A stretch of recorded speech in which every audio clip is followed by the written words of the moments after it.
ayer sí tuve dificultades que ustedes saben que luego se superaron. Bueno, vamos a reanudar nuestro tema. Perdón, un momentico, aquí tengo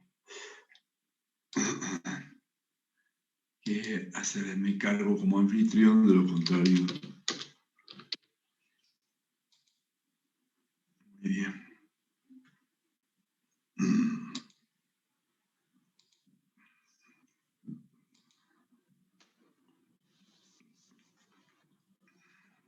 Bueno, antes de que me olvide, les voy a rogar el favor de que, igual que ayer, y con las instrucciones de Brian, que logré en efecto hacer el registro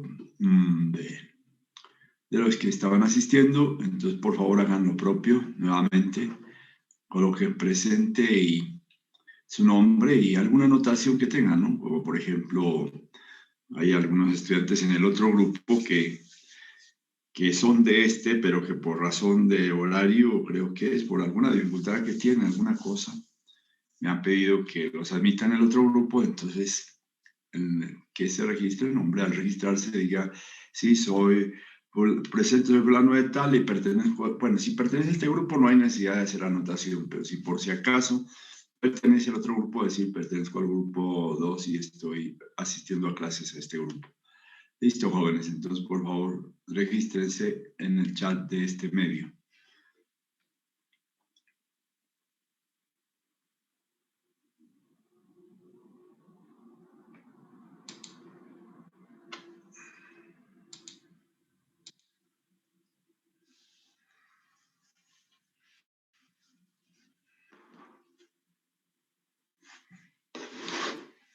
Bueno, de otro lado, voy a tratar de ver si...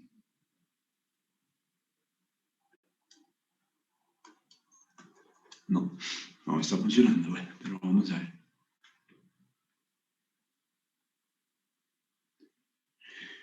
Bueno, no sé por qué algo pasó y con la pizarra no logro escribir aquí en este medio, que siempre lo hago. Me toca, es como colocar la pantalla en la cuestión, en la forma de presentación. Entonces, allí sí me escribe, no sé qué pasaría. Pero bueno, voy a tratar, en primer lugar, antes de reanudar el tema de cimentaciones, que es el que estamos observando, quisiera como hacer claridad,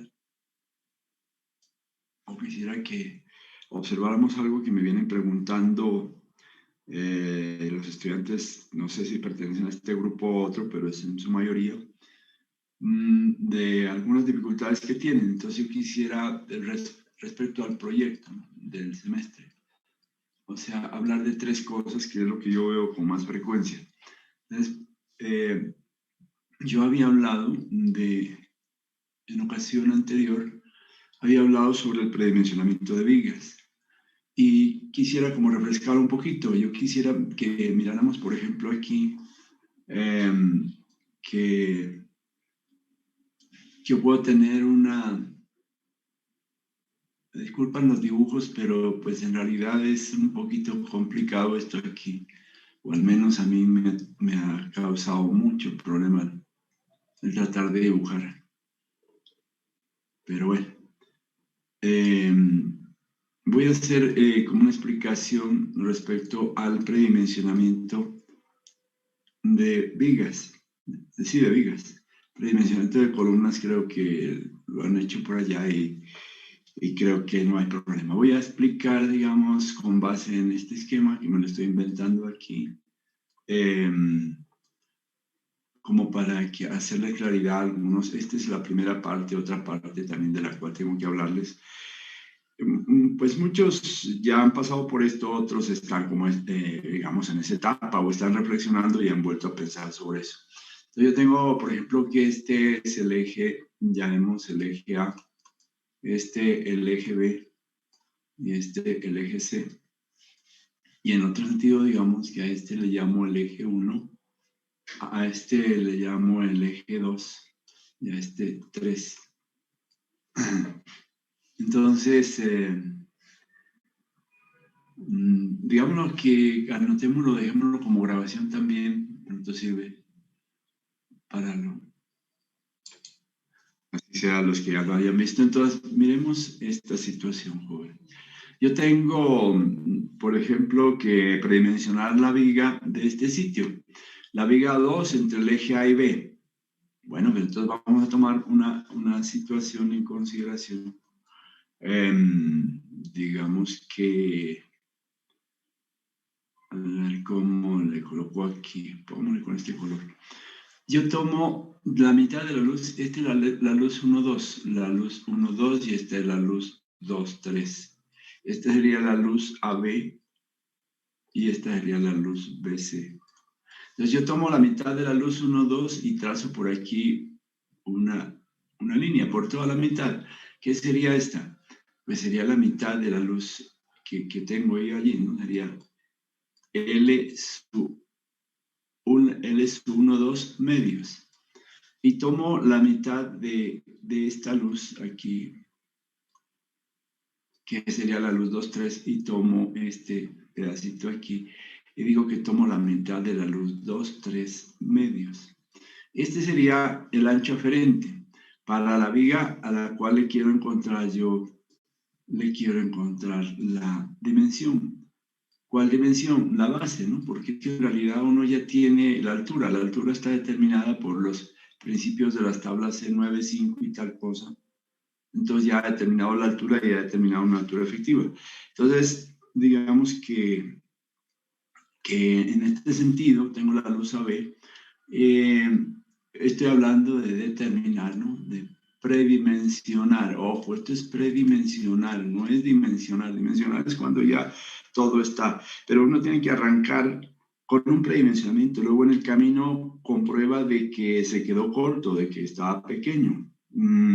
O que estaba excedido. Bueno, si está excedido no hay problema, pero sé que si estaba corto, pues habrá que cambiar, ¿no? Pero es un arranque, no es ya un valor definitivo, predimensionamiento.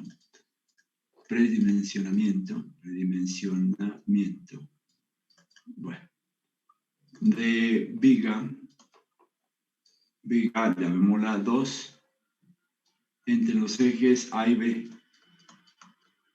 Entonces, ese predimensionamiento se hace con base en la carga aferente. Entonces, ¿qué se tiene? Uno tiene que haber encontrado previamente una carga, digamos, una carga por metro cuadrado en la losa, por metro cuadrado, ¿no? Entonces habrá una carga Q, llamémosla Q sub, que pongamos que fuese, para abreviar, pongámosle que fuese para abreviar, ¿no? Pues uno ya en su caso particular, digamos que decimos que es 1 tonelada. Tal vez estoy exagerando, pero bueno, es con el ánimo de presentar esto. Ya sería la carga que estaría aquí, la carga Q sub. Entonces, esta carga Q sub la voy a multiplicar por el ancho aferente para encontrar la carga lineal. Entonces, ¿yo qué tengo? Tengo que la carga lineal de la viga va a ser igual a la carga por unidad de área multiplicada por el ancho aferente. ¿Cuál es el ancho aferente? Estoy sumando este y este. Entonces diría que es, quitémosle aquí, 1/2 de L sub 1, 2 más L sub 2, 3, ¿cierto? Y de esa manera yo tendría una carga por metro lineal. ¿Para qué? Para esta viga roja. Entonces esa viga roja es la que estoy predimensionando. Digamos que esta viga roja está aquí en ese tramo. Digamos que es el tramo que está entre los apoyos A y B. Y obviamente está llegando a columnas. Tenemos que esta es una columna y esta es una columna. Entonces yo tengo esta viga que en efecto va a tener una carga llamada W. Obviamente que estoy tomando como todo el ancho aferente. Seguramente ahí no está el peso propio, pero bueno, estamos tomando previsiones para eso. Entonces sería la carga W sub. y tengo la luz L sub AB, ¿cierto? Entonces, ¿qué tengo de información previa? De información previa uno ya conoce cuál es el espesor de la losa, ¿no? Ya conoce cuál es el espesor de la losa. Ya por los criterios digamos, de las tablas C95 y de las del comentario, hemos encontrado un espesor.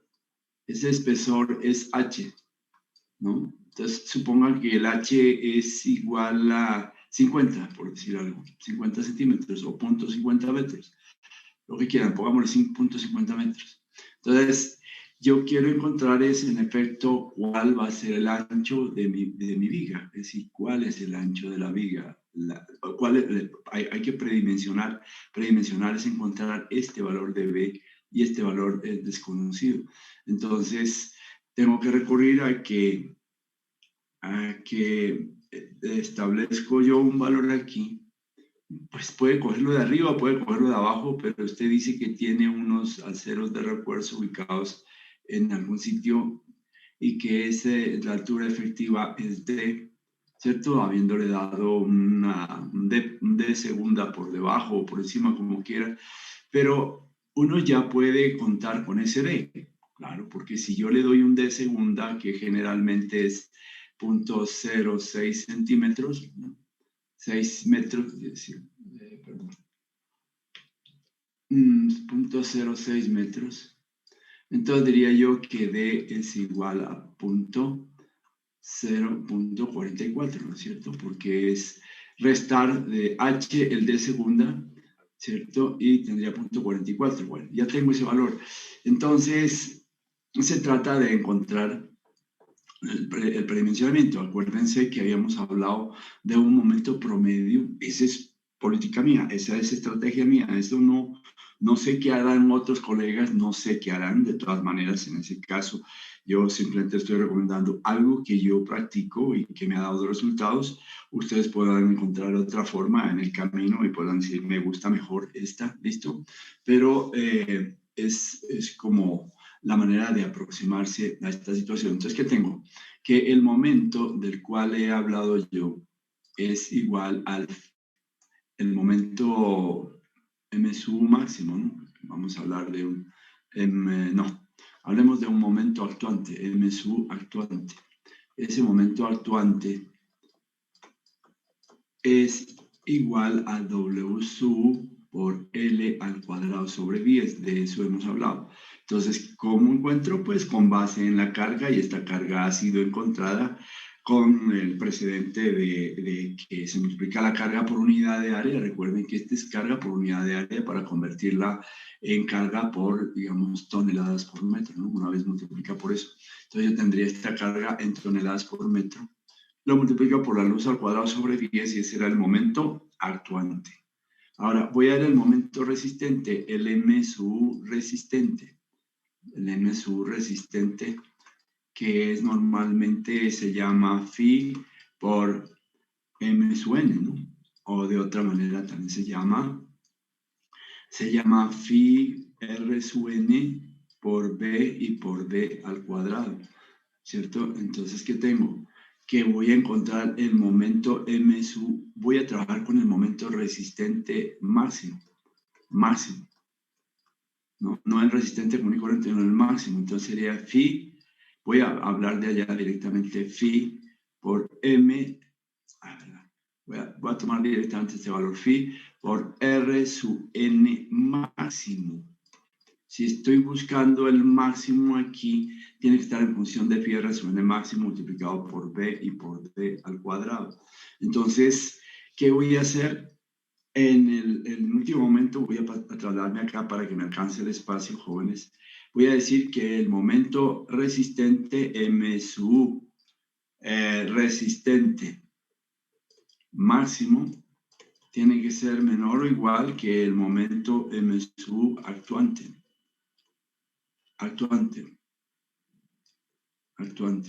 Entonces, diríamos que ese valor es, entonces, ese momento resistente máximo será phi R sub n máximo multiplicado por B y por D al cuadrado, que debe ser a lo sumo igual al momento actuante, que es W sub por L al cuadrado sobre 10.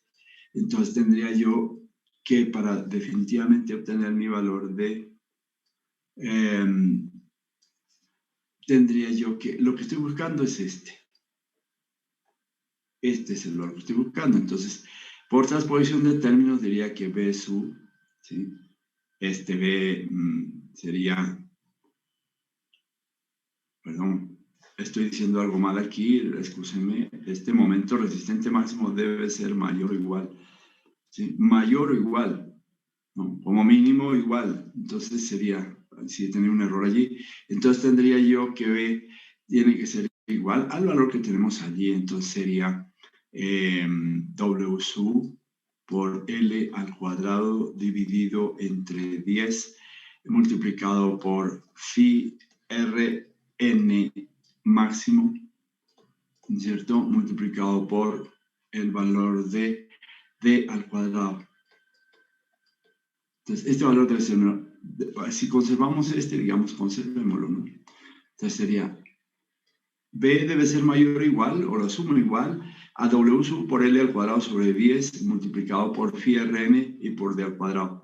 ¿Algo se me olvida? No, no se me olvida nada. Entonces, esta sería la expresión para hacer el predimensionamiento. Predimensionamiento de la viga en cuanto se refiere a la base, ¿no? A la base. Porque ya se sabe que en una etapa previa se ha encontrado el valor de H. Recuerden, este valor de H ya se ha encontrado mediante las recomendaciones que yo le he hecho. Valga la oportunidad también aquí para hacer un comentario, ¿no? Es probable que en esto de las aproximaciones, pues lo importante es tomar los valores. Escúcheme, voy a entrar aquí. Hablemos sobre, ese fue el primer tema. El segundo tema es de escaleras, ¿no? La escalera,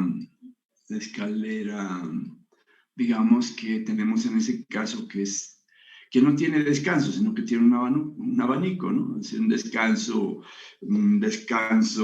sí, se trata como de decir que es descanso, como presentando ese abanico donde los peldaños son irregulares, son más descansados en el extremo más lejano, pero son peligrosos en el extremo más cercano, porque uno se puede resbalar, se puede zafar un pie o el zapato y puede perfectamente lastimarse uno por la condición de esa forma que tiene. Sin embargo, si uno va con una persona mayor, un anciano, por ejemplo, uno trata de llevarlo por la parte más ancha del peldaño, entonces lo lleva por el rincón extremo, donde los peldaños son más anchos, y uno procura asumir el peligro pisando por las partes más angostas. En todo caso, esa escalera digamos, con descanso, digamos, hablemos que tienes como una, digamos, con, digamos, giro de tramo, digamos, con descanso, digamos, con descanso, entre comillas, porque ese no es descanso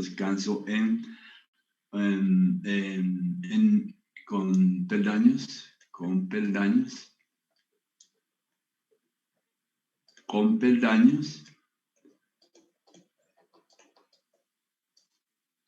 abanicados, ¿no? Abanicados o en abanico. Bueno, este caso ya lo podemos observar, digamos, aquí. Me perdonan el dibujo, trato de hacerlo. Diríamos que viene por aquí así, que pensemos que tiene una holgura aquí. Me disculpan el dibujo, ustedes ya más que nadie saben cómo se hace esto. Digamos que voy a inventarme esto y voy a decir que aquí hay un peldaño y que aquí hay otro peldaño. Igual, entonces aquí había esto y aquí habría esto. En el mejor de los casos, ¿no? Entonces tendremos una situación de dos tramos inclinados y un descanso que también sigue siendo inclinado ese descanso porque hay que subir allí. Entonces, si uno hace un corte, diríamos, un corte, imaginándose toda la escalera, entonces tendríamos nosotros que por aquí, va aquí así hasta aquí. A ver, digamos que me vengo por aquí así.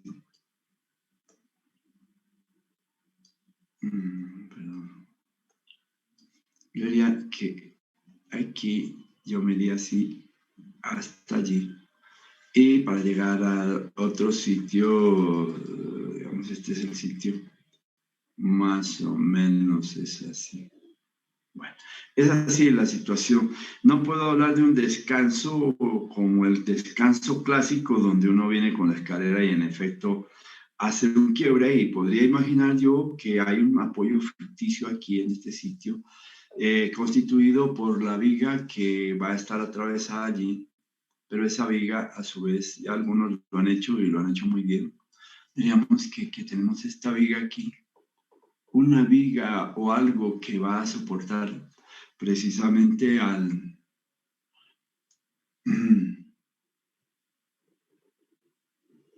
Y me perdonan esa viga que más parece una... Perdónenme la expresión, más parece una morcilla que una viga, ¿no? Pero lastimosamente las cosas no funcionan como uno quisiera. Bueno, esta viga no va a ser completamente horizontal, va a estar inclinada. Si uno la viese por la espalda, si la ve por acá, realmente va a estar inclinada, pues está obedeciendo a la situación de los peldaños o va a estar completamente horizontal, pero atendiendo al más bajo peldaño. Digamos, si yo veo de esto desde por acá, digamos, este sea el punto de vista que sí, yo estoy mirando desde aquí. A ver, María, creo que se me fue. Ojalá que no se me haya ido la imagen, porque ahí sí me traga la loca. Vamos a ver. No sé si está ahí. Lo que les quería decir es que, pues, no me quiere funcionar aquí la pluma, pero sí me funciona en el otro ambiente y por eso me toca salirme allá, ¿no? Entonces, algo pasó que se cambió el asunto. Entonces, bueno, entonces tengo yo que estaría yo mirando desde aquí este punto de vista y yo podría mirar a las espaldas, entonces miren como yo podría mirar yo miro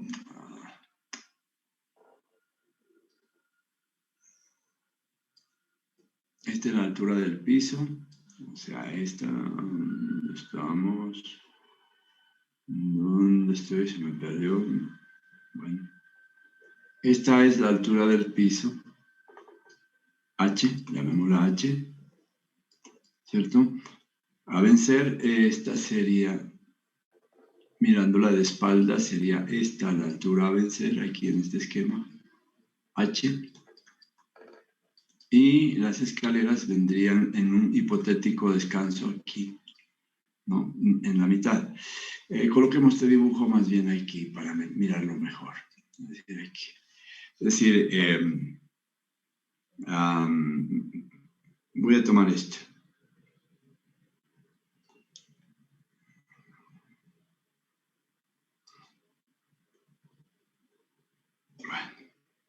Voy a pensar en un hipotético descanso allí.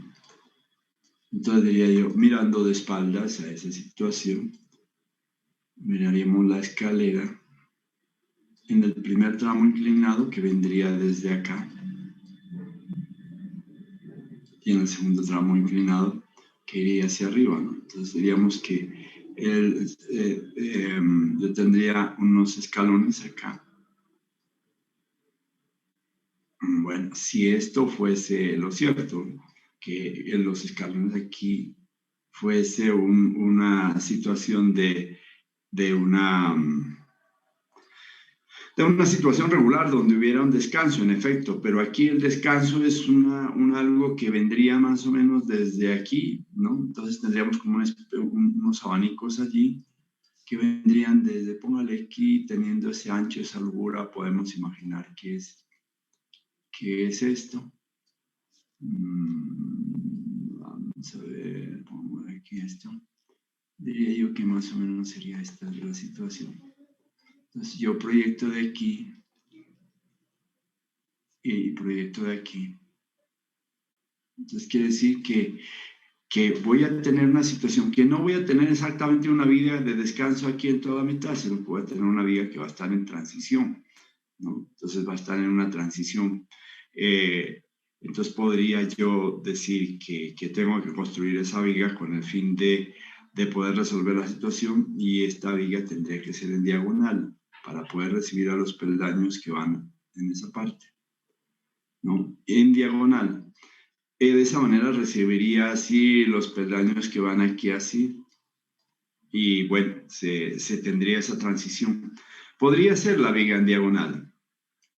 Si la viga en diagonal no sale muy inclinada, pues la podemos hacer, pero si sale muy inclinada, imagínense que salga con una pendiente alfa mayor que 30 grados, ya no es conveniente, porque al tratar de fundirla, pues tendría que tener, si se puede o si se quiere hacerlo, una mezcla no muy fluida, porque empieza a resbalarse y no podríamos fundir la viga. Entonces tendría que tener una mezcla semiseca para lograr como sostenerla en cada lugar donde uno la está colocando.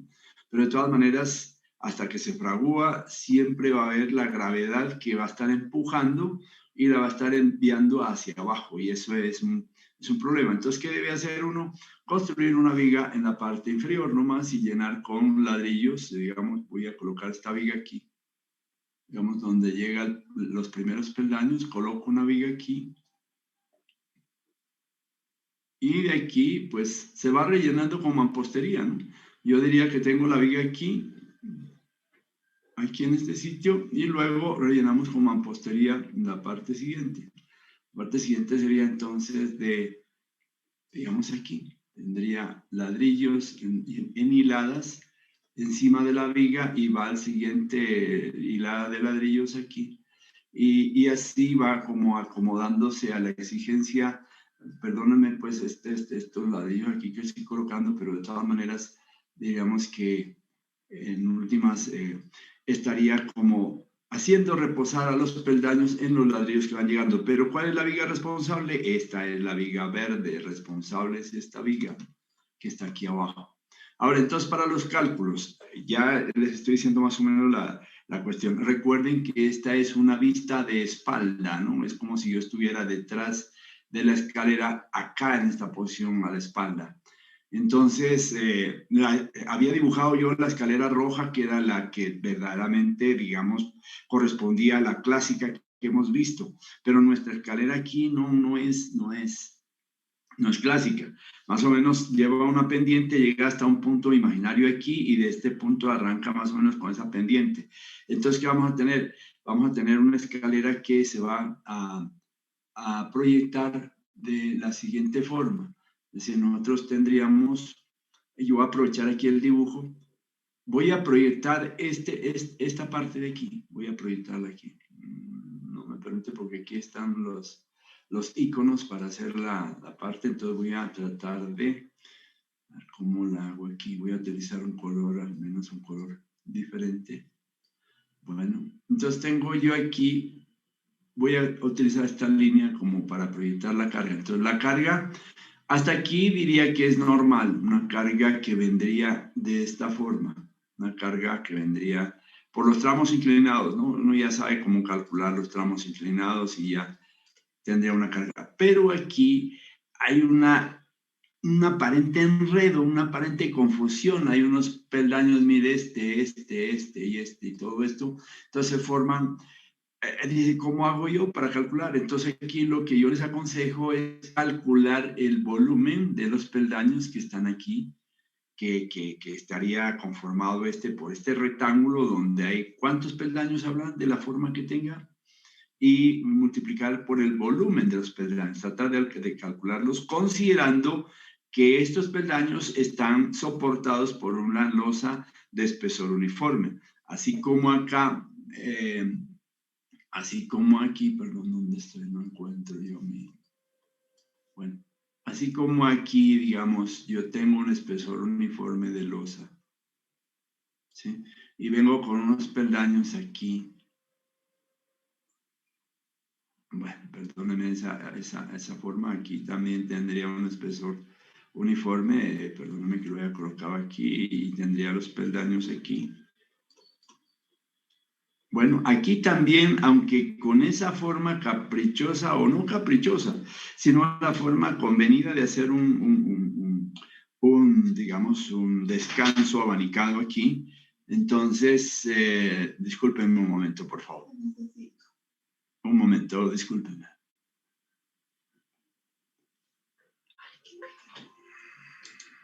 Qué pena interrumpirte.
Bueno, entonces les decía que dado que es ese abanico con esa situación, aquí vamos a tener unos peldaños y hay que sacar el volumen de esos peldaños. O sea, yo voy a tomar el primer tramo inclinado, saco las cargas del tramo inclinado, que ustedes ya saben cómo hacer, y la ubico aquí en esta parte. Este sería el rectangulito de las cargas en el tramo inclinado normal. Pero resulta que este ni es el descanso clásico que conocemos, y definitivamente no es ninguna forma regular. Entonces, ¿qué debemos hacer? Sacar el volumen de los peldaños aquí que están sobrepuestos, ¿no es cierto? Diríamos que ahí tenemos ese tipo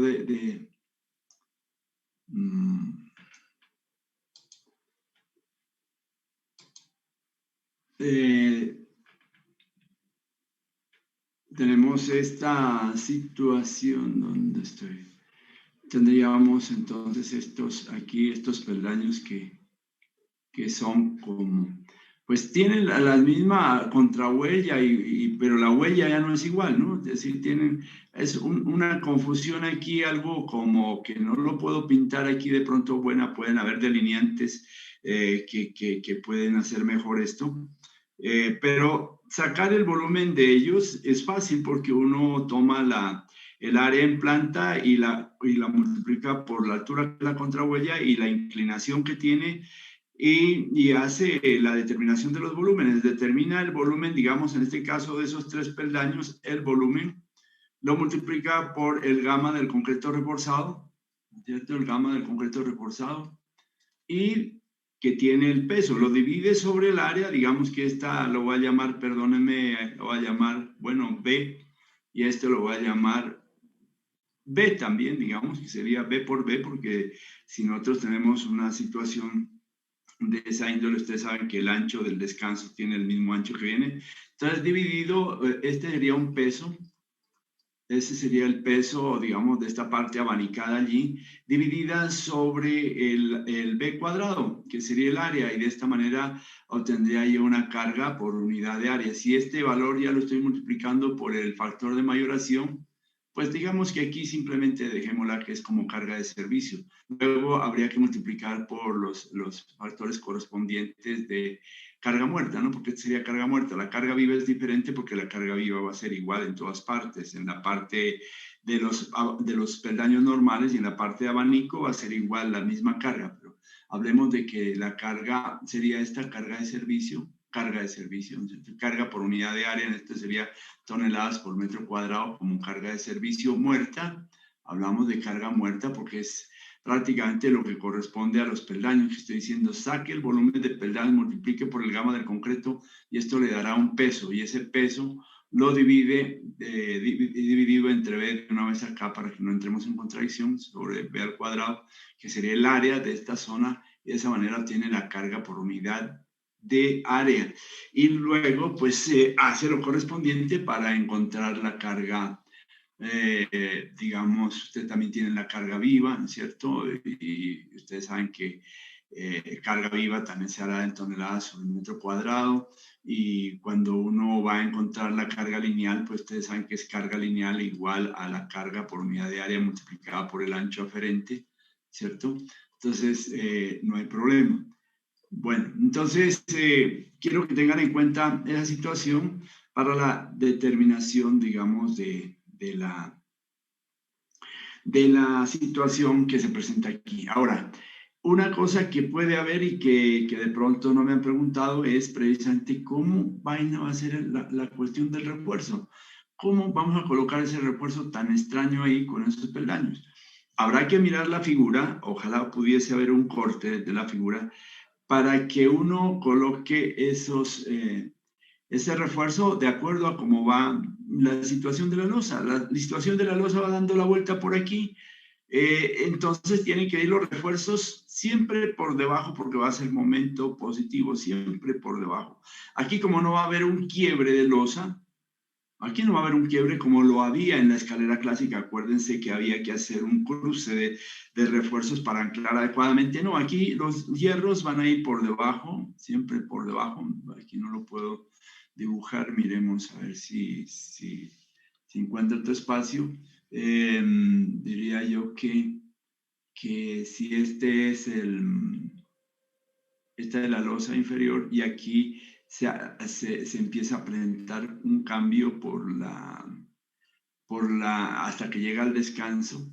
Entonces, esta losa que va por aquí y que se va acomodando los peldaños ahí por la curvatura y tal cosa que tiene, esos peldaños acá irán normales en la parte, digamos aquí irán normales, pero aquí empieza como a tener una transición. Entonces aquí tendremos el volumen de los peldaños y aquí habrá un volumen de la placa por debajo, ¿no? De la losa, el volumen de la losa.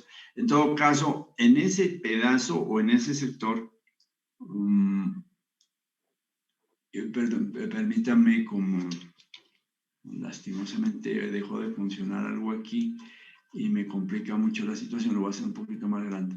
Algo dejó de funcionar en esta pizarra y entonces tengo ese problema.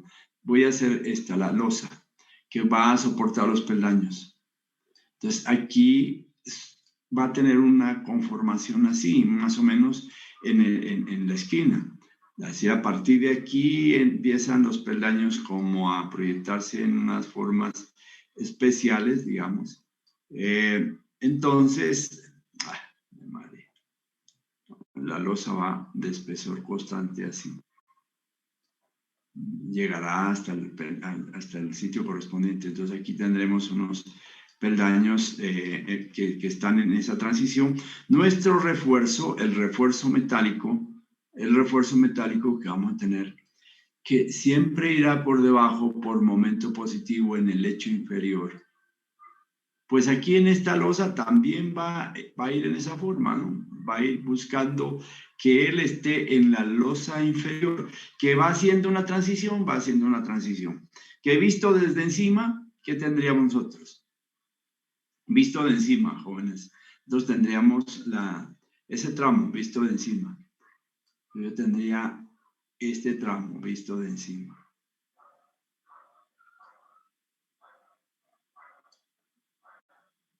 Aquí tendría, hasta aquí, digamos, hasta aquí tendríamos una condición normal.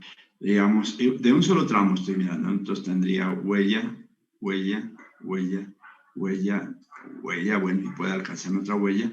Y aquí sería como esta huella por aquí y esta huella por acá, ¿sí? Estoy tomando el solo tramo, ¿no? El primer tramo. Entonces, ¿qué tengo? Que las barras de refuerzo que estoy pintando allí en verde van a ir por debajo y van a ir haciendo este recorrido recto. Ellas no van a voltear como van volteando los peldaños, no. Ellas van en la medida que van, digamos, van por debajo de la loseta inferior, digamos y van recto, ¿no? Hasta que lleguen a ese apoyo ficticio. Acuérdense que ese apoyo ficticio ya hemos dicho que es un apoyo donde habría una viga en la parte inferior y se iría apoyando, o mejor dicho, se iría creciendo con ladrillo, con mampostería. De todas maneras, esto tendría esa presentación. El refuerzo siempre iría por debajo, ¿no? Por debajo, hasta donde corresponda llegar. Les digo, aquí le estoy haciendo una curva porque en realidad cuando empieza a hacer ese recorrido en ese abanico, la losa se va curvando por debajo, ¿no? Se va curvando. Alguien podría haber visto en alguna construcción que ya está hecha, que uno ve que en efecto va haciendo la losa por debajo, se va acomodando al abanico que está presentando por encima de los peldaños. Entonces se forma, se da esa presentación y por eso ¿dónde estoy? A ratos me pierdo con no lo encuentro porque... Por eso la sugerencia de tener esa presentación. ¿Listo? Entonces, eso era lo que quería decirles al respecto. Ahorita miremos otro aspecto que quiero hablar sobre... Un momentico, ya le tengo. Dígame, perdón, un momentico, voy a levantar el volumen aquí y es que... Listo, dígame, ¿le escucho?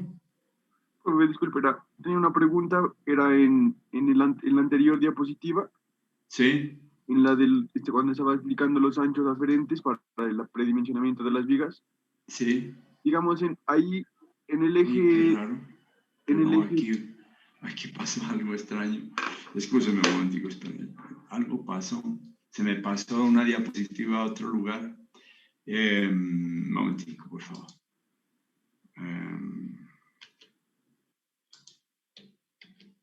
Ya, listo. Ya la tengo aquí. ¿Cuál es la inquietud? Digamos ahí, para el eje número 3, nosotros tenemos un voladizo ahí.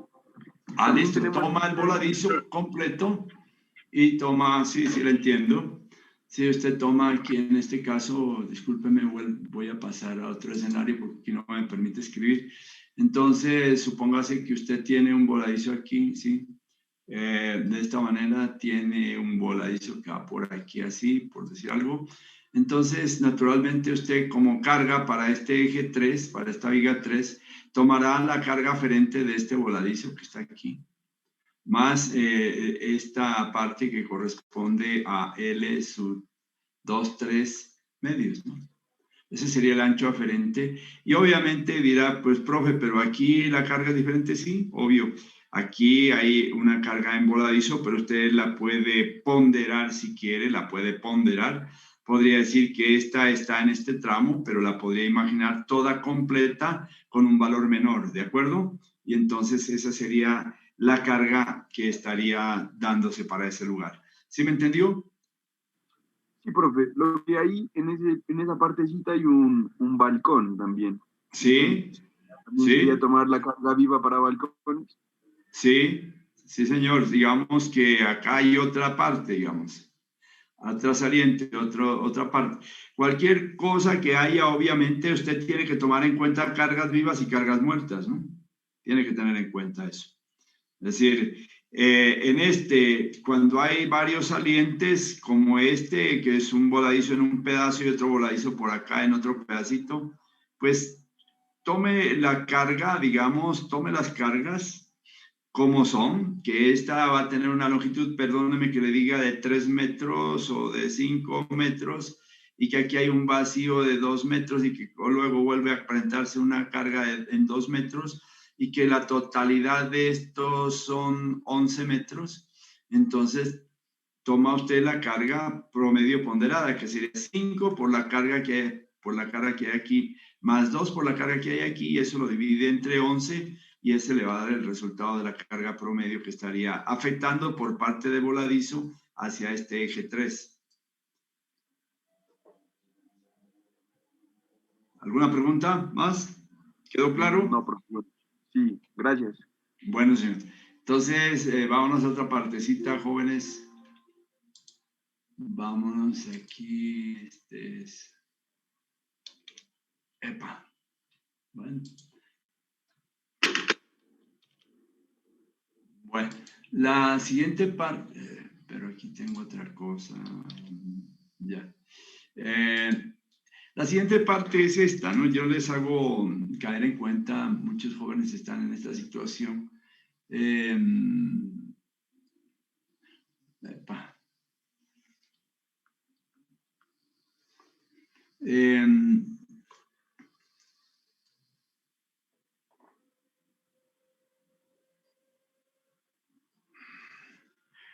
Tengamos en cuenta, me voy a inventar algo, a ver aquí qué me puedo inventar, una cosa aquí.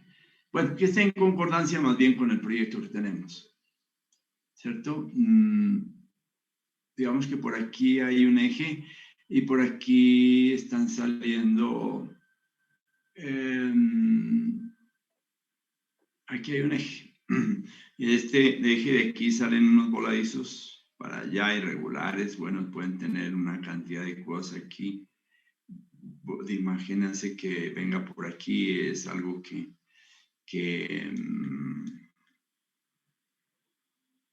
bueno, pongámoslo así. Entonces, este es el eje sobre el cual ya vemos que este fuese el eje 2, por decir algo, y que por acá está el eje 3. Y que aquí tengo estos voladizos. Entonces, les decía yo que cuando uno está armando, pongámosle esta columna aquí y esta columna aquí. Y aquí la otra columna y por aquí la otra columna, me perdonan pues la ubicación de esto, por aquí aleatoriamente. Entonces yo tengo, he convenido o he decidido colocar unos nervios en este sentido, ¿no? En este sentido, entonces estos nervios vienen por aquí, digamos, perdón, esta cosa aquí, un nervio por aquí. Otro nervio por aquí así,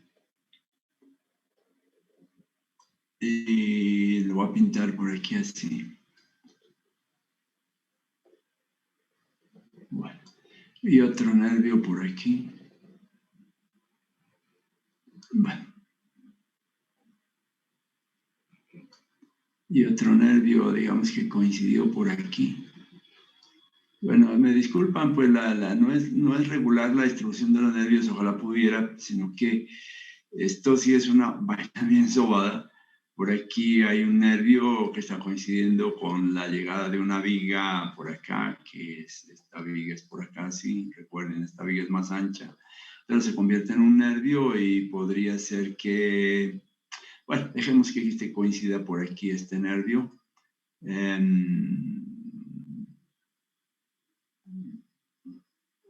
Sí, dejémoslo así. Bueno, pongamos que aquí hay otro y aquí hay otro. Aquí lo importante, jóvenes, es pensar. Uno puede de pronto establecer una viga, si se lo permite, pues una viga riostra, o vigueta riostra, perdón, que aproveche las viguetas que están acá, ¿no?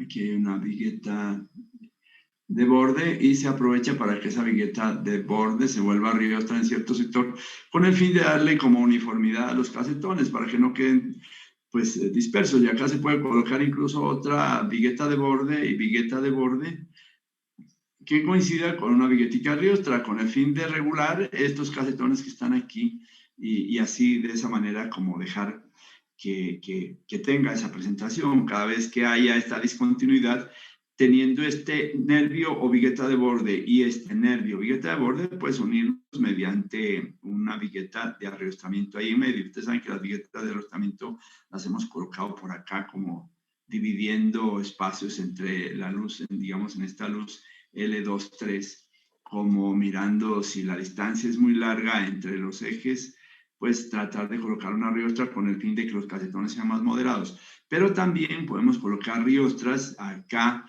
como lo estoy mostrando, con el fin de como regular un poquito los tamaños de los casetones, si no quedarían esos desuniformes allí. Bueno, ¿qué tenemos aquí? Una situación y es esta, digamos que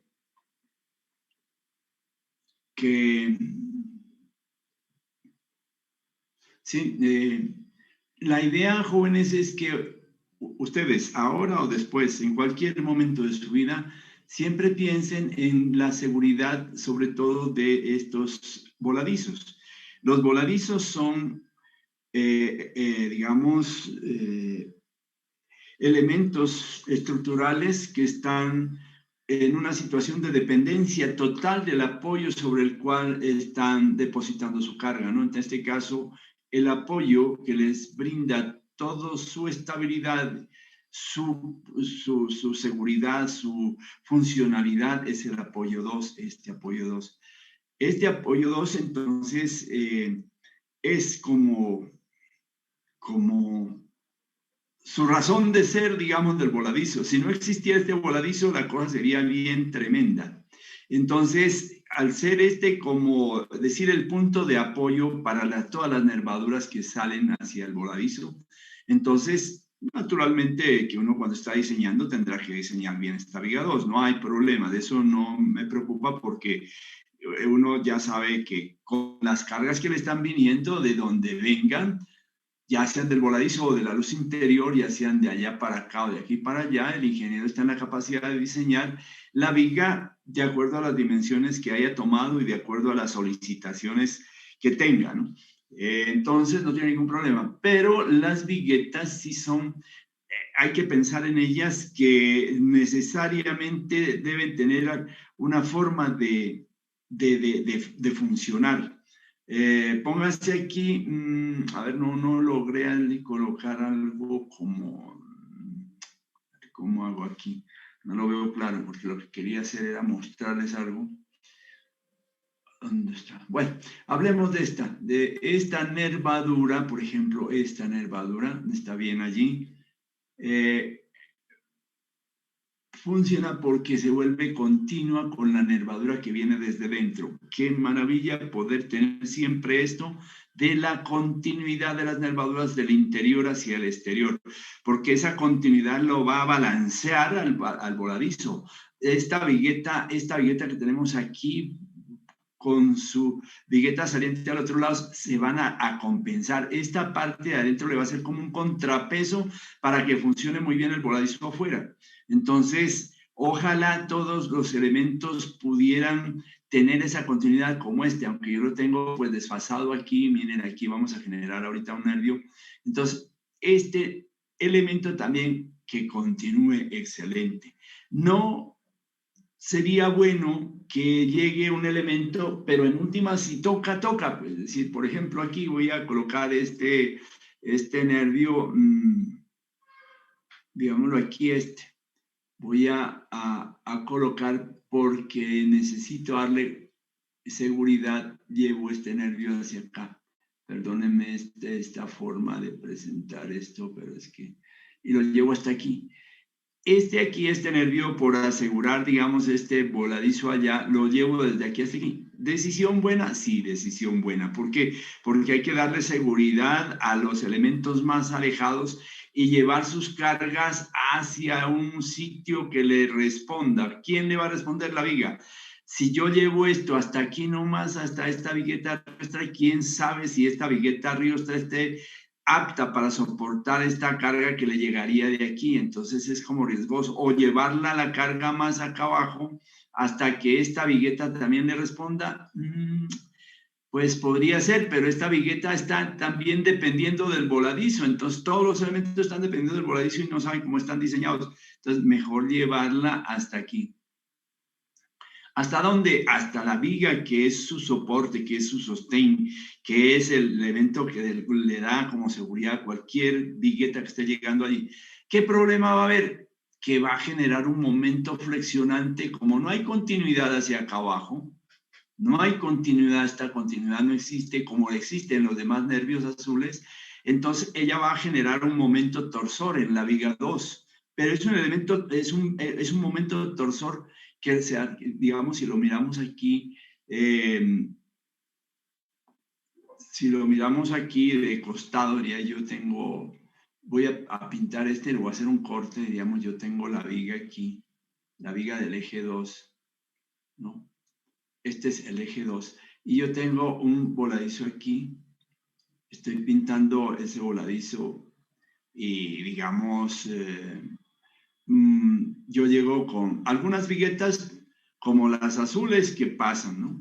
Unas viguetas azules que llegan y, perdónenme que lo sobreponga a viguetas azules que llegan y pasan hacia el otro lado y no hay ningún problema. Esta es la viga del eje 2, esta es la viga del eje 2, la que estoy pintando, o sea, perdónenme, le podemos colocar otro color para destacarla. Digamos, esta es la viga del eje 2, la que estoy mirando por aquí. Pero tengo unas viguetas azules que pasan. Qué maravilla, las que pasan, ¿no? Qué bien las que pasan. Pero las que no pasan, como la viga verde, ¿no? La verde que estaría allí, como la vigueta verde, digo.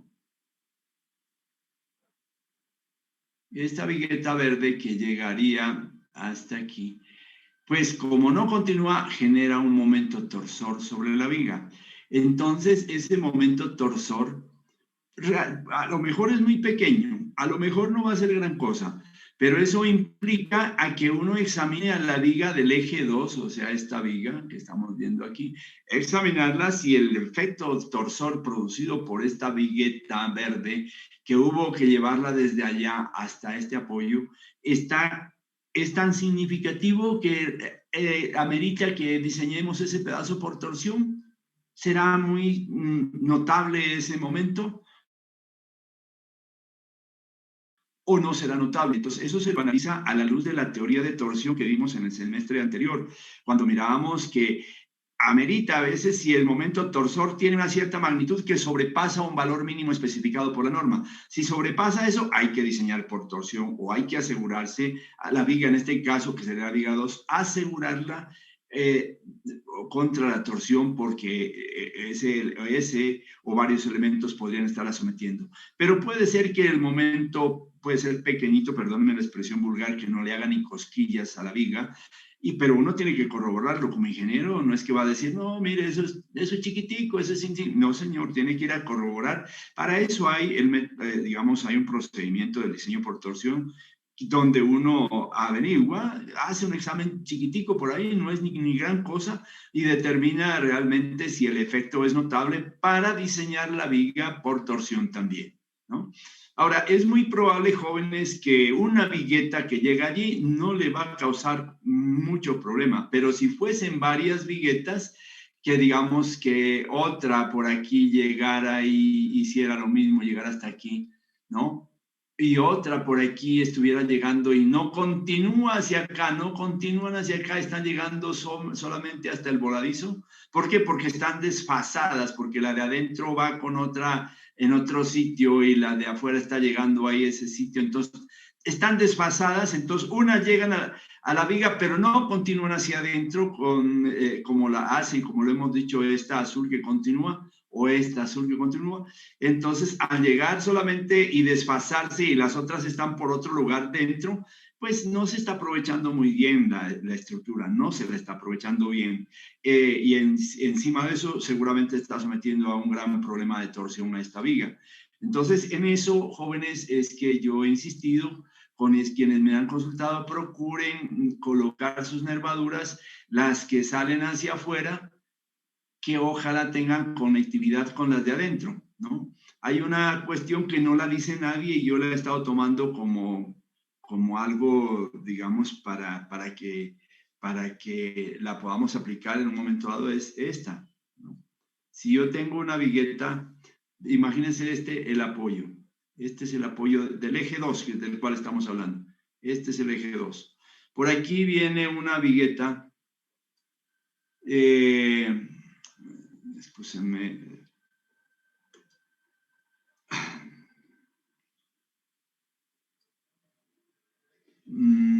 digamos que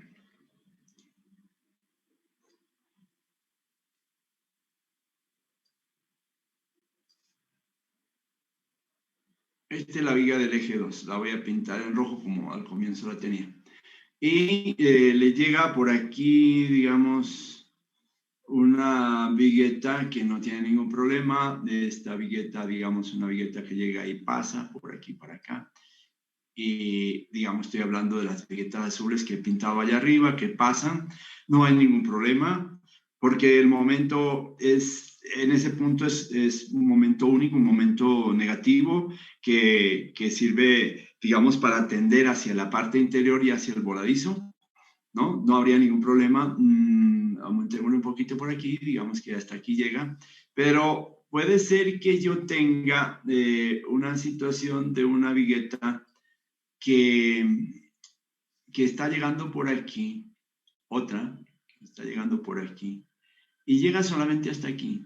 Bueno, digamos que llega hasta ahí, obviamente los hierros tendrán que penetrar en la viga, pero resulta que la otra vigueta de las que tenemos adentro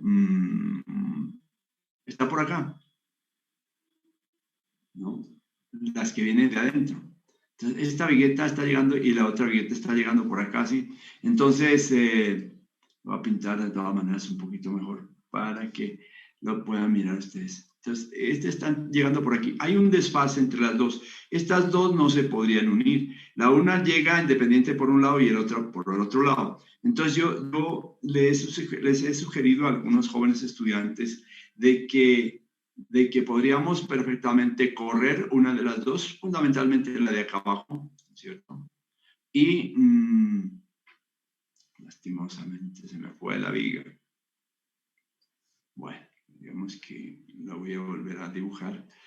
Y digamos esta es la viga y esta viga tiene un ancho B, por decir, perdónenme que le diga este valor, no, yo creo que en el proyecto no lo encuentran, pero es como más fácil para mí calcular 50 centímetros de ancho, ¿no? Entonces, yo vengo con una vigueta que les decía que estaba muy alejada y trato de acercarla para atender a esta situación, para darle continuidad. Entonces yo la acerco de tal suerte que se me aproxime al menos, si no la puedo hacer coincidir este eje de esta con la que voy a colocar aquí. Si este eje no me coincide con este, al menos la aproximo de tal suerte que me quede como sesgada en este pedacito, ¿no es cierto? Me quede sesgada en una magnitud que... Entonces diría yo que me va a quedar sesgada y la podría yo unir aquí, así. Pero siempre y cuando digamos, este pedazo de este lado con respecto a este, o el eje con eje, este pedacito llamémoslo omega. Ustedes saben, cuando yo no tengo más que decir, digo de omega, hablo de omega. Omega tiene que ser como máximo un sexto de esta magnitud, entonces esto debe ser menor que 50/6, ¿sí? Entonces, digamos, más o menos eso da como 6 y pico, ¿no? 6 por qué, 8 por 6, 48, 8 centímetros, pongámoslo. 8 por 6, 48, aproximadamente 8 y pico. Entonces yo podría como dejar desfasado un valor, digamos las dos, como un valor menor o a lo sumo igual a 8 centímetros en esta posición. De esta manera yo podría como continuar los hierros por un momento negativo aquí. Pero si este valor ya es mayor de 8 o un sexto de 50, más bien ni toquemos eso y dejemos el diseño independiente, ¿no? Es decir, uno debe aproximar o correr este nervio hasta que se aproxime a este que está forzado a estar allí. ¿Cuál sería este, por ejemplo? Este que está forzado a estar aquí. Este está forzado por el voladizo. Está forzado allá por ese lado. Está forzado. Entonces, si yo tengo una vigueta por aquí, pues yo trato como de acercarla, ojalá hacerla coincidir. La mejor solución, hacer coincidir. Ojalá. Pero si eso no es posible, se puede dejar un desfase de una sexta parte de la magnitud del ancho del trayecto. O sea, este es el trayecto en el cual va a haber una transición y se va a sesgar o se va a diagonalizar la viga. Entonces, que este desfase que hay del elemento que llega acá con el que sale afuera no sea mayor de una sexta parte de la dimensión B, digamos, en este caso, que es 50 centímetros. ¿Listo? Es decir, a ustedes, jóvenes estudiantes, les dejo la preocupación siempre de que los voladizos son algo delicado. Ellos dependen de sí mismos y del apoyo que les da soporte. Si el apoyo que les da soporte falla, se va ese voladizo. Si ellos mismos no han sido bien reforzados o bien diseñados, se van esos voladizos. Y otra cosa más todavía es que realmente los voladizos de pronto tienden a inclinarse, ¿no es cierto? Tienden a inclinarse y tienden a aparecer unas flechas que de pronto la flecha elástica uno la controla, ¿no? Una flecha elástica, perfecto, pero aparece una flecha total y ustedes recuerden que la flecha total es igual a la flecha elástica más la flecha plástica, ¿no? De pronto la flecha plástica y todo eso lo prevé uno, pero las flechas plásticas a veces dependen, no a veces, dependen de la retracción de fraguado y de temperatura. Depende de que cuando hicieron la fundición utilizaron un concreto que no había sido excedido en agua, porque los concretos con mucha agua son susceptibles de todo, de que haya unas retracciones fuertes, de que con el tiempo aparezcan deflexiones plásticas notables. O sea, un concreto, recuerden cuando hablamos en el concreto hidráulico, el agua bien dosificada, adecuada para el concreto es buena, pero el agua exagerada es pecado mortal contra la resistencia del concreto, contra toda su resistencia F', contra el cortante, contra la torsión, contra todo lo que quiera, es mala y para las flechas plásticas es perjudicial notablemente. Entonces, y además, pues, que de pronto, además del agua, no haya habido un buen proceso de construcción, una buena compactación, no haya habido, digamos, consideraciones en el momento de construcción adecuadas para prever este tipo de flechas, ¿no? Entonces, cuando el ingeniero sabe que en tiempo, a los 2 años, por decir algo, se va a deflectar la estructura, entonces uno genera una contraflecha y de una vez coloca, está diciendo en los planos, mire, esta distancia con respecto hay que colocar una contraflecha, una delta contraflecha, con el fin de que cuando se cargue y entre en servicio la estructura, obviamente se va a ir inclinando, pero su inclinación va a llegar a ponerse a la condición horizontal, más o menos. A veces son contraflechas para lograr eso, a veces son contraflechas para lograr que se desvíe un poquito, pero no tanto, ¿no? Los voladizos, tengan en cuenta, jóvenes, ¿qué diría yo? Son elementos Importantísimo, ¿qué tal ustedes con un muro allí encima de ese voladizo, ¿no? Un muro de ladrillo colocado y dependiendo de que este voladizo empiece a ceder por alguna cosa, sobre todo en las culatas, ¿no? Por ejemplo, en las culatas por aquí, en las partes laterales, habrá muros, o sea, en las viguetas de borde, que a la vez son viguetas cargueras. ¿Qué tal unos muros por allí montados? Empieza a defletar eso y se empiezan a agrietar y eso sí no hay remedio, pues es decir, tendría que tener un cuidado extraordinario. Bueno, una de las recomendaciones que yo les hago de lo que yo he aprendido de la vida es que cuando ustedes tengan este tipo de cosas como nervios así tan largos, con luces de 2,50, 2,70 de voladizo, pues ustedes van a encontrar una armadura, recuerden, si este es el voladizo, ¿no? Y yo tengo una viga que está aquí de soporte, esta es la viga de soporte, la viga trae sus propios hierros en este sentido, ¿cierto? Entonces yo voy a colocar mi refuerzo metálico para el voladizo, ¿no? Pues el refuerzo metálico, digamos que va a ser, que va a pasar por encima, seguramente continúa al voladizo, el refuerzo es negativo, por supuesto, pero esta vigueta continúa, entonces, gracias a Dios, continúa y listo, no hay problema. Pero cuando no continúa, como el caso que les decía de esta vigueta verde, pues los hierros tienen que doblarse aquí y no pueden continuar hacia allá, porque hacia dónde continúan si es vacío. Pero bueno, cualquiera que sea la situación, nosotros vamos a encontrar para ese voladizo una armadura Suez. Y entonces, ¿qué les recomiendo yo? Por la experiencia. Ojalá me recuerden algún día, ¿no?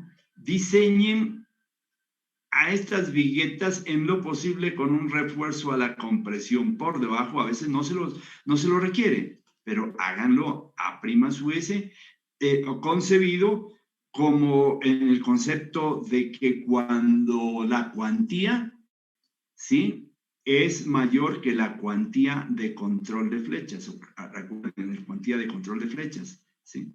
Nosotros habíamos visto una cuantía de control de flechas que es igual a punto 18, recuerden la punto 18 F'C sobre F sub Y.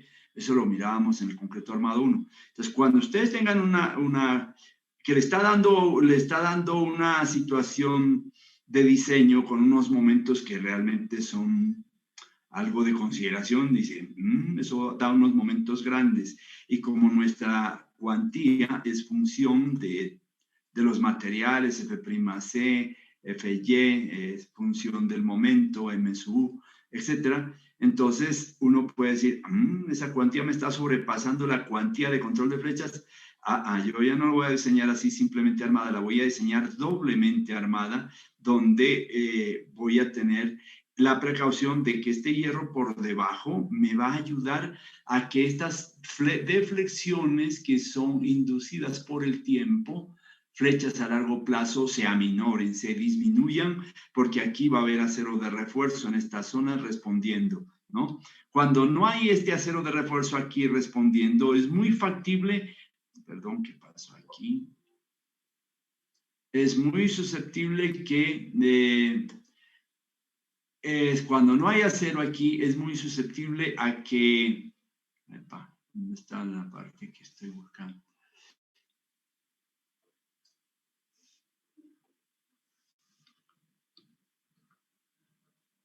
Es muy susceptible que nuestro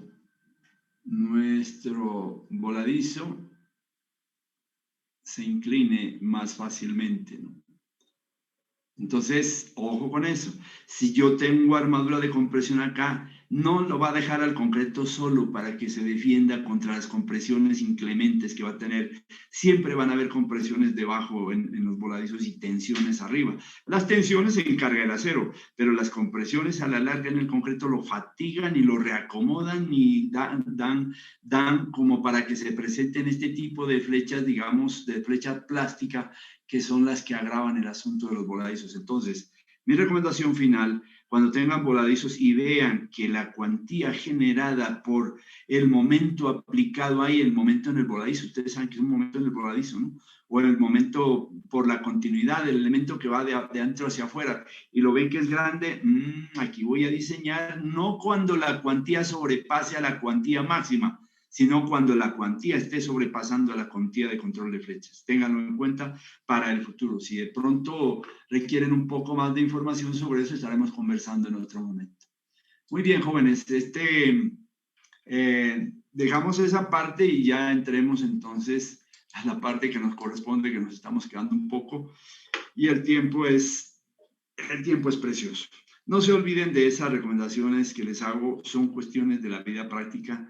Yo he tenido circunstancias que enfrentar y bueno, a Dios gracias, me han dado resultados ciertas cosas que en un momento dado he aplicado y lo que me ha dado resultados lo recomiendo y eso es lo que estoy haciendo con ustedes en este momento. Muy bien. Perdónenme un segundito, por favor.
Muy bien, ya nos queda menos de media hora, nos toca movernos en este ambiente, entonces vamos a observar esto. De manera anticipada les digo que pues nos vamos a ceñir en gran parte a este texto y vamos entonces a seguir los ejemplos que están indicados allí, la parte teórica también, consultando también la norma, que es importante. Entonces, vamos a mirar lo concerniente a las cimentaciones. Y habíamos hablado hasta ayer precisamente del nombre de las cimentaciones. Entonces decía yo que a esta yo acostumbro a llamar a cimentación combinada. En general, el término cimentación combinada, pero particularmente se llama cimentación con viga de enlace o con viga de equilibrio, o viga equilibrante, o viga de contrapeso, o viga compensatoria, pues de compensación, etcétera, etcétera, recordando que ¿dónde estoy? ¿Dónde estoy? Recordando entonces esto de que esta pues en particular, ¿no? Es la llamo yo combinada, en efecto, porque está combinando dos elementos estructurales que son las zapatas, que en este caso una es de forma rectangular y está tendiendo a la columna del lindero, y otra que es cuadrada y que está, pues, soportando una columna que le viene en el interior del lote, del terreno, y estas dos, pues, se unen mediante esta viga. El objeto de la viga es hacer funcionar mejor esta zapata en el lindero, porque esta zapata en el lindero, si la dejamos sin viga de contrapeso, sería una zapata demasiado alargada para tratar de acomodarse a la situación de la respuesta del suelo. Saldría una zapata muy angosta en el sentido y muy larga en el otro sentido. Es decir, la magnitud en este sentido sería 1,5 veces el tamaño de la columna, cosa que sería tremendo. Es decir, póngale que esto fuese 30 centímetros el lado de esta columna, en este sentido. Entonces, lo máximo que podría tener esta columna es 31,5, sería 45 centímetros. Y en el otro sentido, a veces tienen hasta 6 metros, 5 metros, 4 metros, dependiendo de la carga que venga aquí. Entonces, ¿qué es lo que se debe hacer? Colocar una viga de este tipo, una viga de equilibrio o una viga equilibrante o compensatoria, o, bueno, para lograr que ese diagrama de cargas o diagrama de respuesta del terreno, que se lo pueden imaginar ustedes cuando está sola la zapata, o sea, aquí vemos esta zapatica, al menos la columna es concéntrica con su cimentación, pero acá la columna no es concéntrica con el cimiento rectangular, está a un lado, no está en el centro. Entonces resulta que hace las veces como si uno pisara fuertemente más en el talón y se le levantaran a uno la parte de los empeines y los dedos cuando uno quisiera irse para atrás. Así le ocurriría a esta, dado que no tiene músculos y cosas de esas que le ayuden como a un ser humano a estabilizarse. Este trae fuerzas y entonces lo que ocurre es que como está excéntrica respecto a su eje centroidal, eje centroidal de la zapata, hay una excentricidad y eso hace que se presente un momento de volcamiento, y ese momento de volcamiento genera una respuesta del suelo de manera no uniforme, sino de manera trapezoidal o triangular, y entonces no conviene esa situación. En consecuencia, es necesario colocar esta viga de contrapeso con el fin de que esta cimentación podamos hacerla más grande en este sentido, más grandecita, sí sigue siendo rectangular es la recomendación, pero que sea no solamente 1,5 veces la magnitud de la columna en este sentido, sino un poco más. Y además el diagrama de respuesta del terreno sobre la zapata ya será uniforme, no será triangular ni trapezoidal. Cuando yo he colocado una viga de compensación o una viga, digamos, de enlace, como lo estamos haciendo aquí. Entonces tengan en cuenta esa situación, y es la que yo llamo, y es la que más se presenta, ¿no? En las construcciones se presenta mucho. Obviamente que cuando la capacidad de soporte de suelo es buena, ¿no? Porque cuando la capacidad de soporte es mala, se va uno a este tipo de cimentación. Porque capacidad de suelo mala, pues necesita de una mayor área de cimentación, y esa área hace que las dos zapatas independientes se traslapen, se empalmen y por tanto se decide hacer una zapata continua, ¿no? Un cimiento continuo.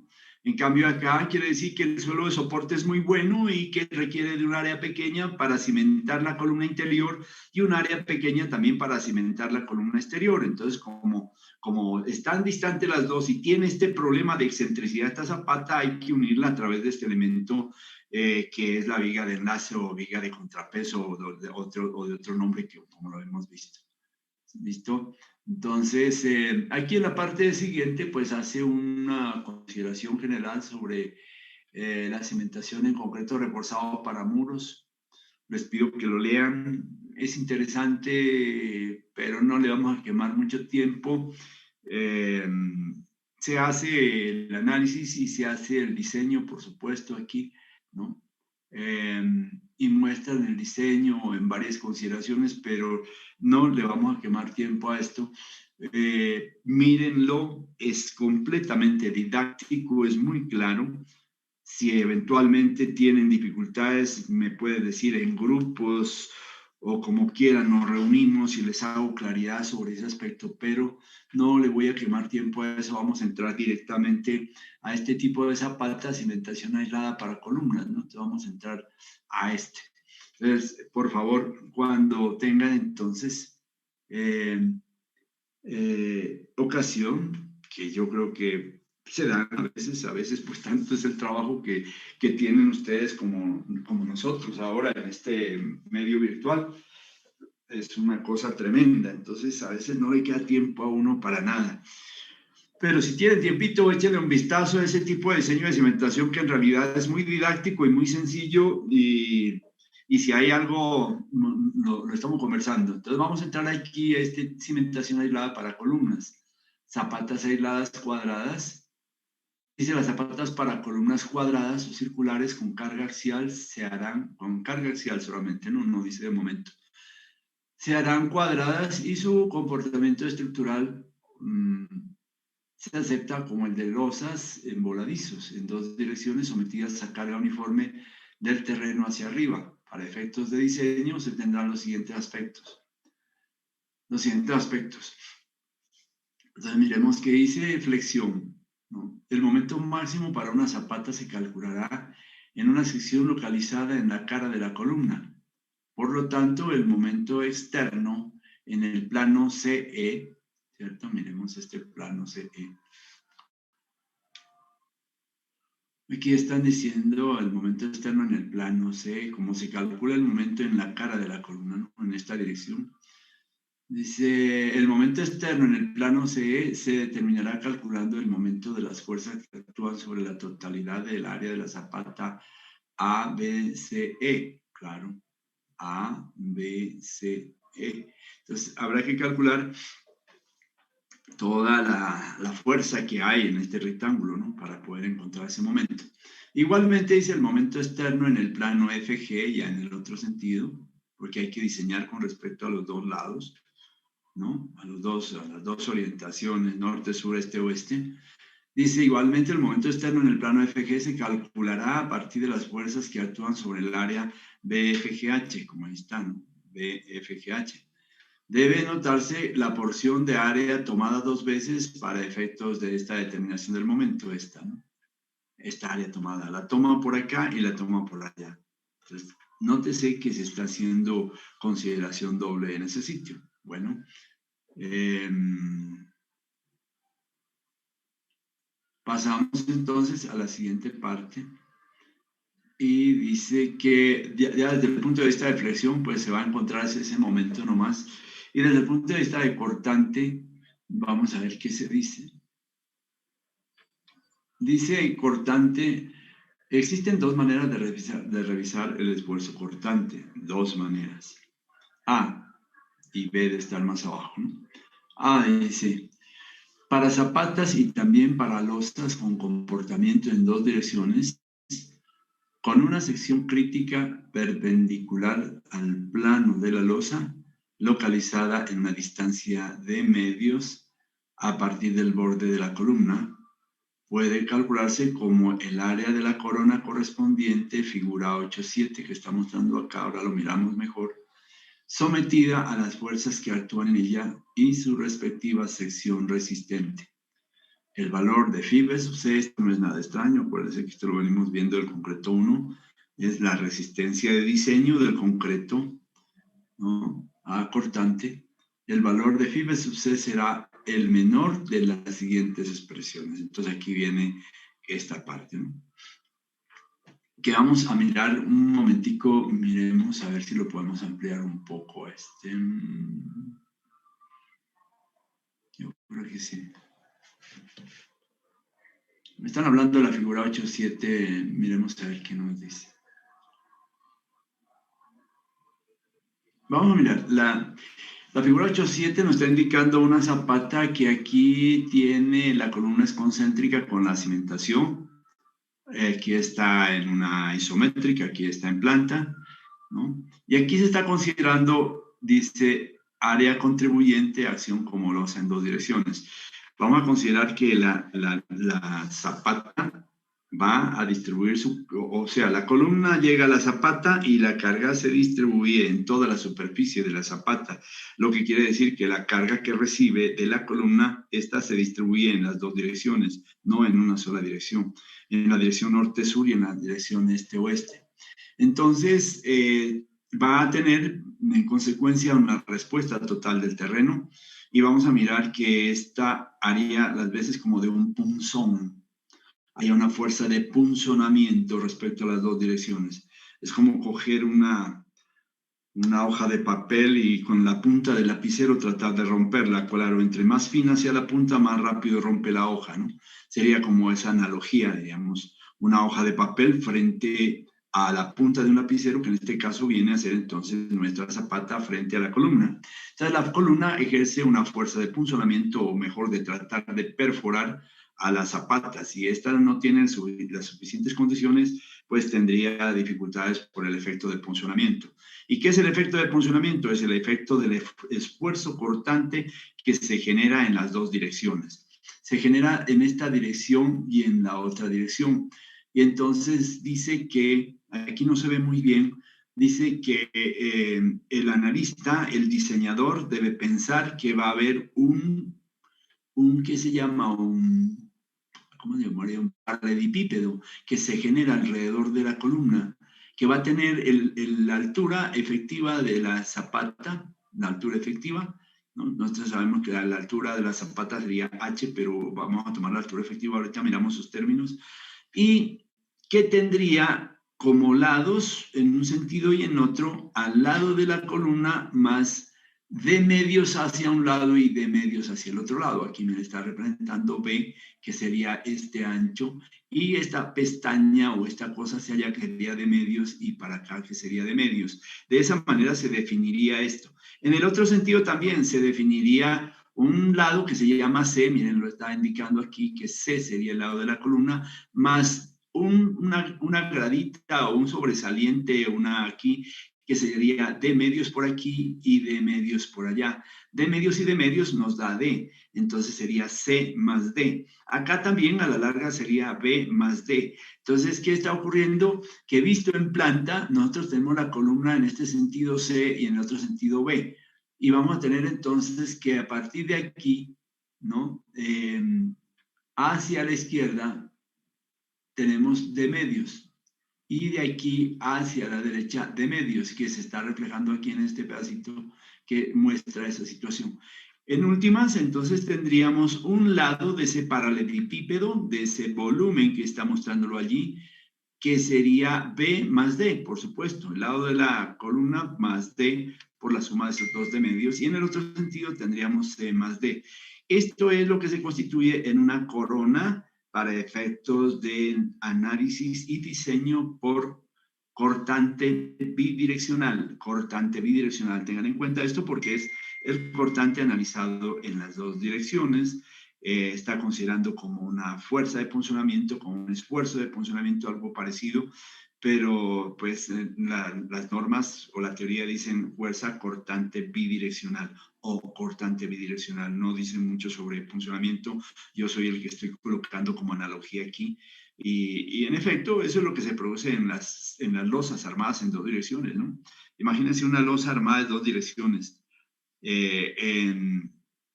La columna también hace como una punta de un lapicero tratando de perforar a un papel cuando la columna es apoyo de una losa.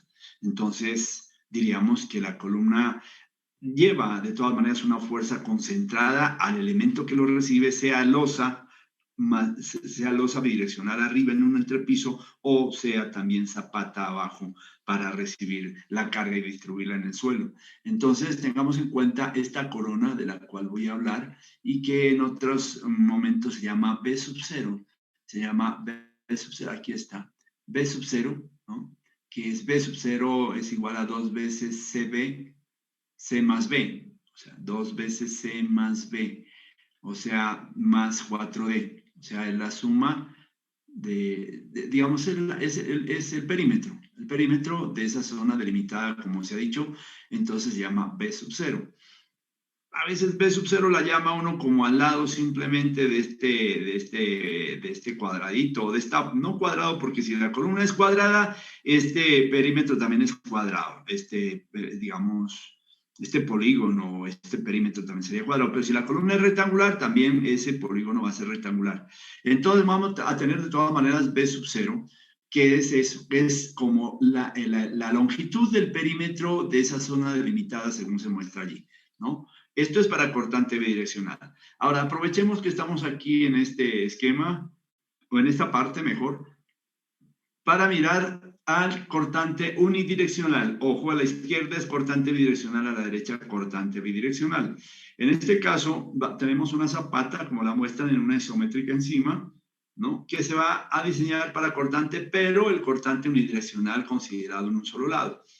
En un solo lado, otra. No quiere decir que solamente para se va a diseñar para el lado de allá y cuando se cambie de dirección se va a diseñar para el otro lado. Es decir, se va a diseñar, por tanto, para los cuatro lados. Pero en la parte teórica aquí trata de mostrar no solamente cómo es la consideración que se hace de cortante unidireccional, ¿no? Ese cortante unidireccional entonces nos muestra que va a haber un área tributaria o un área que se llamaría esa aferente para colectar la carga que va a ser de cortante y va a afectar a la zapata.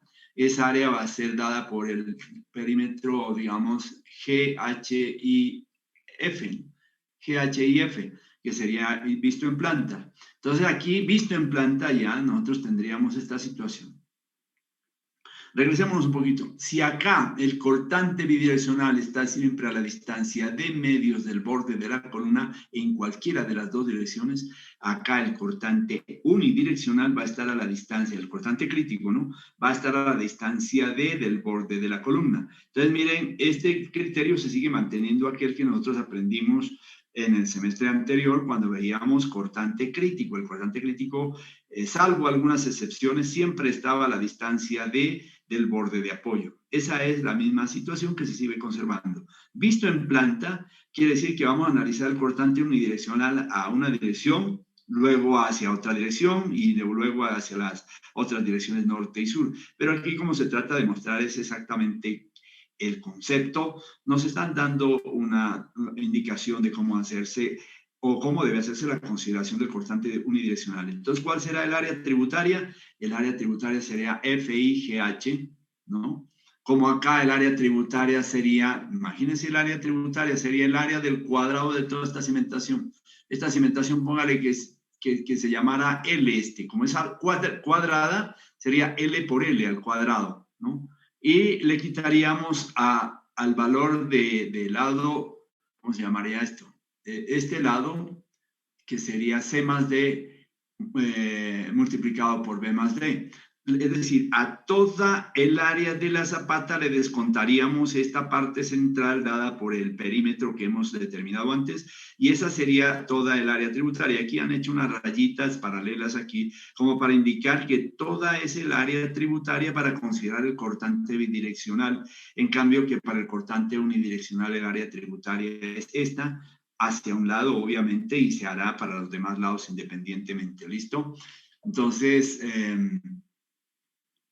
tendríamos esta situación. Cuando el cortante es bidireccional, dice que el valor de phi b sub c será el menor de las siguientes expresiones. En esto tendrán cuidado, porque uno, como ingeniero, en el momento de diseñar, tiene que estar considerando todas las exigencias que hay en la norma. Entonces, tiene que hacer cortante bidireccional. ¿A que con eso quedo contento? No, señora. Además, le dicen, tiene que hacer cortante unidireccional también. Tiene que chequear por todas las exigencias que hay al respecto. Uno no puede decir, es que hago el cortante bidireccional y le saco el cuerpo al otro. No, tiene que hacerlo atendiendo a todas las, digamos, situaciones que se presentan aquí en cuanto a analizar unidireccional o bidireccionalmente. Bueno, entonces dice, el valor de phi b sub c será el menor de las siguientes expresiones. Aparece aquí phi b sub c. Acuérdense que nosotros tenemos, acuérdense que nuestro cortante phi b sub c para vigas será phi por punto 17 por e de P'(c) por b sub 0 por d. Era eso. Pero aquí se le está agregando una cantidad que está entre corchetes, que es 1 más 2 sobre beta. Donde beta dice la relación del lado largo al lado corto de la columna, si la columna es rectangular, ¿no? La carga concentrada o el área de reacción, beta es la relación del lado largo al lado corto de la columna. La carga concentrada o área de la sección, no sé por qué será eso, y B sub 0 es el perímetro de la sección crítica. Ya vimos el perímetro de la sección crítica, ¿no? Que da toda la vuelta y que está dado por el valor allí. Entonces, B sub 0. Recuerdo que cuando hablamos en concreto armado no era que decíamos B sub 0, decíamos allá B sub W por D, ¿no? B sub W por D. Bueno, esta es una. Ahora, si lo examinamos, dice el valor, el menor de las tres expresiones. Vamos a la siguiente. Phi b sub c igual a este ya no se parece a nada, igual a phi por punto 083 por esta cantidad que está aquí entre paréntesis, que es alfa sub s por d. D es la altura efectiva, b sub 0 es el perímetro que hemos visto acá en esta página. más 2, cierra paréntesis, por la raíz cuadrada de f' sub c por b sub 0 por d. Dice, donde alfa es 40 para columnas interiores. Generalmente las columnas son interiores, ¿no? Pero pueden ser de lindero, ¿no? 30 para columnas de borde, o sea, de lindero común y corriente, y 20 para columnas de esquina. Hay columnas esquineras, ¿no? Entonces, su cimentación no se puede extender a ninguno de los dos lados, sino hacia adentro, nada más.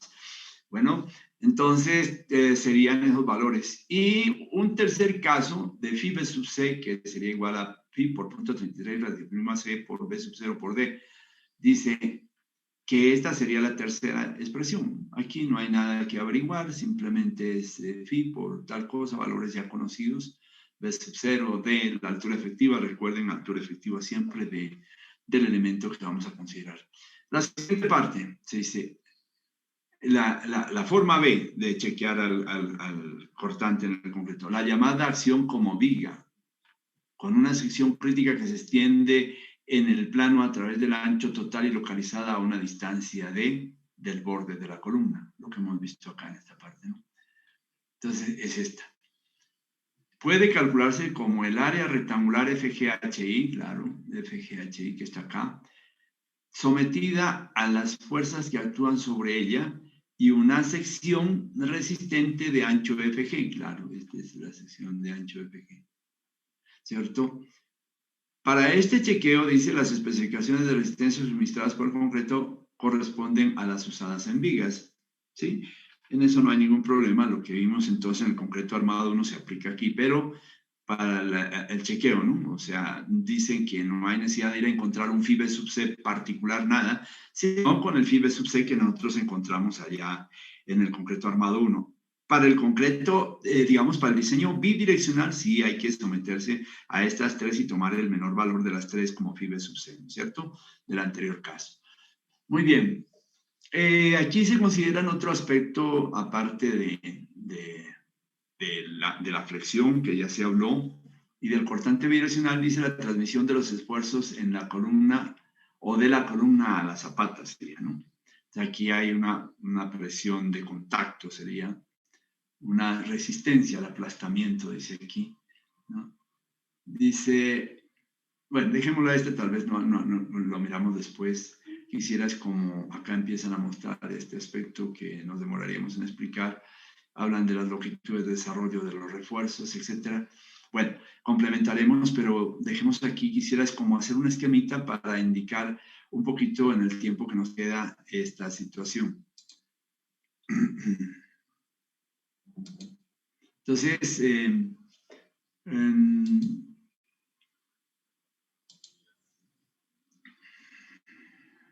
quisiera yo que miráramos esto. Digamos, yo tengo, no sé por qué por defecto tiene este color, por defecto. Bueno, digamos que yo tengo una zapata, voy a tratar de hacer lo mejor que pueda. Siempre tengo dificultad con el dibujo aquí, es muy sensible esto. Voy a imaginar que esta es una zapata cuadrada, voy a trazar una diagonal por aquí, me perdonan esa diagonal que a veces es... Estamos mirando el libro de Jorge Segura. Sí, sí, dígame. Está compartiendo el libro de Jorge Segura. Ah, discúlpeme, gracias, gracias. Yo estaba contento pensando que, muchísimas gracias, pensando que ya había pasado yo a otro lado. Ave María. Muchas gracias. Sí. Bueno, sí. Yo tengo una, no, ya no alcancé, yo veo, pero bueno, brevemente, yo tengo una zapata que tiene dimensiones B por L, B en un sentido, una zapata cuadrada, que bien podría decirla que es L por L, pero dejémosla como B por L. Es porque a veces es rectangular, dejémosla B por L, pero aquí la voy a considerar como cuadrada, entonces la columna cuadrada tendría, perdón, esta zapata cuadrada tendría una columna cuadrada aquí, esta, digamos, tendríamos esta columna, nos vendríamos por aquí para acá y tendríamos esta situación y yo podría perfectamente dibujar una zapata que va así y tiene esta presentación. Entonces tendría que la columna, por supuesto, por aquí va a venir la columna que nos va a traer una carga PSU, digamos, o simplemente P de servicio, ¿no? Todo depende de lo que uno quiera hacer, se la puede tomar como carga mayorada o carga de servicio. Aquí vamos a tener entonces esto donde se va a alojar el acero de refuerzo. El acero de refuerzo va a estar alojado en la parte inferior y vamos a tener una malla, ¿no? Porque vamos a tener refuerzos en un sentido y en otro. Entonces vamos a tener una malla. Esa situación nos daría para, digamos, definir una altura efectiva que habría entre esto y este punto. Una altura efectiva que es la distancia entre el lecho del refuerzo y la parte superior donde nace la zapata unida a la columna. Obviamente que esta es la altura total de la zapata. La altura total de la zapata se llamaría H. Y nosotros tendríamos, como vimos en el concreto armado, que sería D segunda. Entonces nosotros tendremos que D será igual a H menos D segunda, ¿no es cierto? Entonces, como para que tengamos en cuenta al menos esa sección transversal de la zapata. Dejémoslo allí porque ya el tiempo no alcanza. De verdad nos gastamos un tiempito tratando de hacerles claridad sobre lo otro. Espero que lo puedan poner en práctica y si hay dudas aún, estoy yo para atenderlo. Muchas gracias, dejamos allí y nos estamos viendo. Un gusto. Que tengan un resto de día muy bueno. Por favor, una cosita más, ya están registrados, ¿no? Con presente y que sí, ¿no? Si lo habíamos advertido, presente y el número y el nombre y algún comentario que tengan. Muchas gracias. Que lo pasen muy bien. Chao. Gracias. Gracias, profe. Bueno, chao, David. Chao. Hasta luego, Adiós, ingeniero. Karen. Adiós. Adiós a todos. Chao, chao, Andrea Enríquez. Hasta luego. Hasta luego, ingeniero. Chao, chao, jóvenes, que lo pasen muy bien. Adiós.